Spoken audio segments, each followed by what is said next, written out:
Searle said, imagine that a thing passes the Turing test in the following way. I, the tester, speak Chinese. And what I do is I arrange Chinese characters in sequences, tiles with Chinese characters on them in sequences. And then I think of them like Scrabble tiles arranged in a sequence. And I shove them under the door of a room. The room is labeled the Chinese room. And then I wait a little bit, and after a while, out come under the door other sequences of Chinese characters. And in this way, I conduct a conversation with whoever or whomever or whatever this thing is in Chinese, and the conversation makes perfect sense. Indeed, a conversation reads just like that conversation I had with Damien.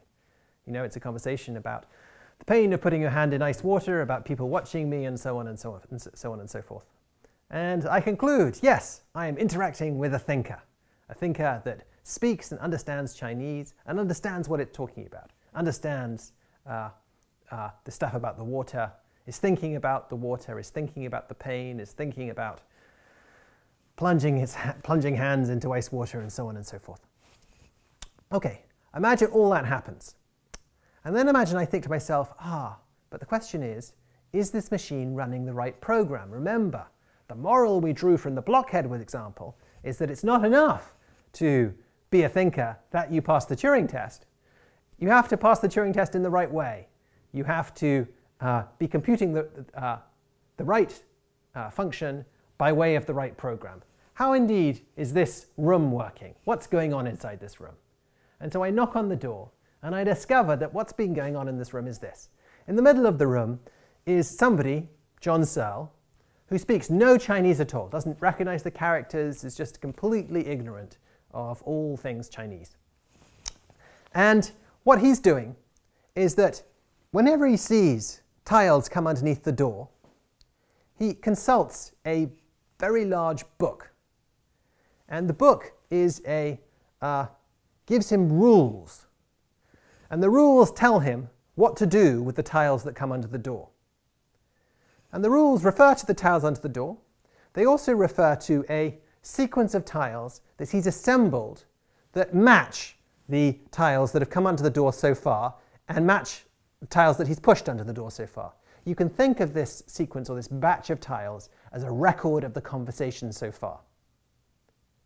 And what the book does is it says, given that this is the conversation so far, and given that a new set of tiles in this particular combination comes in, you should apply these operations. And it specifies certain operations. It's doing all this in English. It specifies certain operations that Searle has to perform upon the tiles that have come under the door. And the operations are very complicated. And to do the operations, he needs a third batch of tiles. And it involves manipulating things, and it has lots of conditional things. It says if the tiles are arranged like this, then arrange them like that. If they're arranged in a different way, then arrange them in this yet different way. And then subtract some more, and then add some more. And it gives these very complicated set of instructions. And applying them properly involves like going through the book and many times and looking at different instructions and so forth. It's not simple rules like the rules that were guiding Blockhead. These are complicated rules. But then eventually,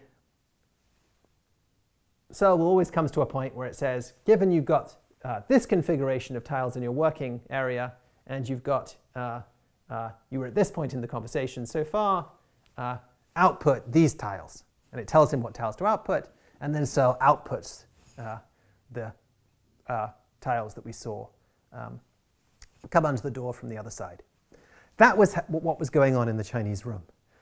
And Searle, all the while, he didn't know why he was doing this. He was like the bemused factory worker who's just like performing the sequence of operations, numbly,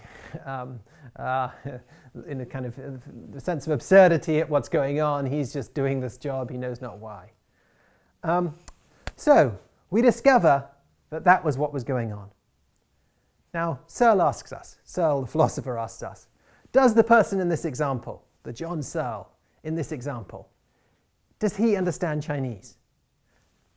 In particular, did he think about iced water when he gave those responses, when he said those things to do with iced water? Did he understand what he was saying about iced water when he put those tiles, those Chinese tiles, under the door that said, gosh, well, that 5 minutes of iced water, that was painful? Searle said, of course he didn't. Of course Searle understood nothing of this. And furthermore, notice that that's true whatever rule book he had. So if we think about this room as kind of analogous to a computer, we can think of the tiles coming under the door as input. We can think of the rule book as like the computer program. And we can think of the working tiles as kind of like the random access memory. And Searle is something like the central processing unit.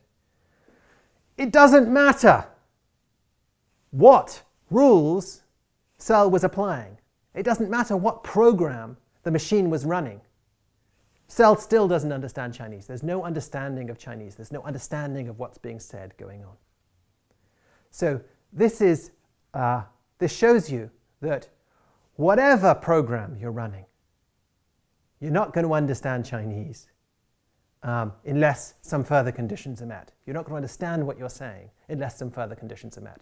So it's never going to be enough to be a thinking thing, be an understanding thing, that you pass the Turing test in virtue of running the right program. Something more is needed. And Searle leaves it kind of mysterious as to what the something more is. Maybe something chemical, maybe something physical, maybe the distinguishing feature of thinkers is something more organic than is typically instantiated by computers. But let's look at his claim. So the question is he right? Is he right to say that this shows that passing the Turing test by running the right program isn't always enough?